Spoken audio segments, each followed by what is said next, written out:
Tiga orang santriwati dari salah satu pondok pesantren di Kecamatan Widodaren Ngawi ini melaporkan oknum pimpinan pondok setempat ke polisi. Pelaporan itu terkait dengan dugaan kasus pencabulan yang dilakukan oleh pimpinan pengasuh ponpes tersebut. Dalam pelaporan kejadian itu, para santriwati didampingi oleh organisasi Yakuza Maneges. Sekretaris Yakuza Maneges Ngawi, Dwi Kurniawan Ma'arif mengatakan, laporan itu dilakukan setelah dirinya menerima laporan dari para korban santriwati.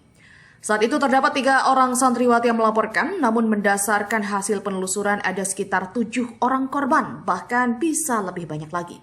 Menurutnya, berdasar pengakuan sejumlah korban, kasus pencabulan itu dilakukan sejak beberapa tahun terakhir. Setelah itu ya zaman ke situ, kemarin malam Kamis itu dia ada seseorang yang datang itu meminta tolong kepada Yakuza Maneges untuk membantu adanya pengungkapan kasus pencabulan kepada seorang santri Di suatu pondok di Ngawi di daerah Walikupun, dilakukan oleh inisial D.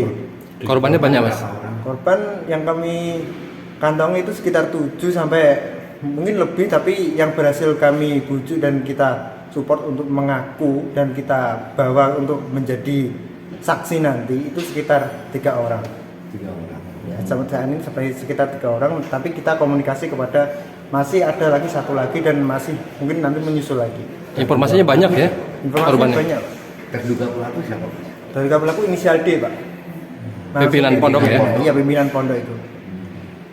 Itu pencabulannya udah dilakukan lama atau? Itu pencabulannya itu dilakukan oleh sejak 2018 dan sebenarnya kasus ini udah pernah diungkap, akan tetapi gagal dan akhirnya karena melihat dari kemarin itu Yakuza Maneges berhasil mengungkapkan kasus pelecehan yang ada di Ponorogo, terus mungkin dia tertarik dan menghubungi Yakuza Maneges yang ada di Ngawi.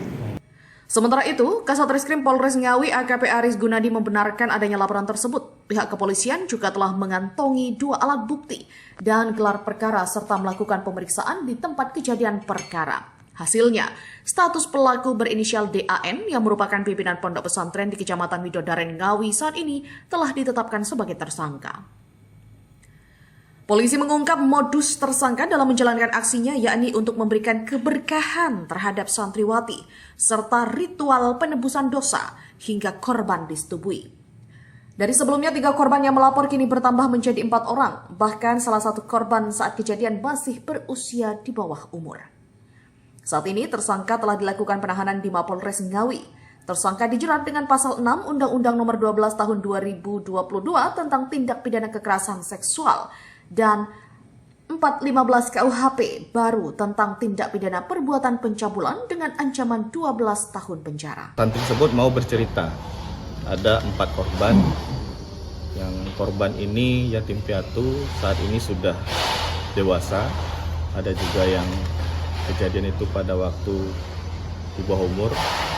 Kemudian bercerita kepada mereka bahwasannya korban ini telah disetubuhi, telah dilakukan pencabulan oleh seorang pengasuh pimpinan pondok pesantren tersebut. Kemudian dari informasi itu timnya Gustuba membuat laporan polisi di Polsek Widodaren dan menghubungi kami. Kemudian kita melaksanakan olah TKP, pemeriksaan pelapor, kemudian kita melaksanakan visum kepada korban tersebut. Dari hasil 2 alat bukti yang kami lengkapi, tercukupi, kemudian kita mendatangi rumah dari salah satu pengasuh pimpinan tersebut, namun didugaan pelaku tidak berada di rumah. Pada hari Jumat kemarin tanggal 22 Mei 2026, dugaan pelaku menyerahkan diri ke Polres Ngawi karena kejadian tersebut. Kemudian kita dari Satreskrim Polres Ngawi melaksanakan pemeriksaan saksi kepada dugaan pelaku. Kemudian kita laksanakan gelar perkara. Dari hasil gelar perkara, dugaan pelaku kita naikkan ke status tersangka. Dan saat ini pada hari Sabtu, tersangka sudah dilaksanakan penahanan. Adapun pelaku berinisial DAN, salah satu pimpinan pengasuh pondok pesantren tersebut. Modus pelaku melakukan itu, korban diiming-imingi dengan keberkahan dari gus tersebut. Hanya korban tidak berani menolak, tidak berani melawan, dan korban menuruti apa yang disampaikan dari gus tersebut. Karena kalau tidak melaksanakan itu, tidak akan mendapatkan berkah dari gus tersebut. Itulah modusnya rekan-rekan.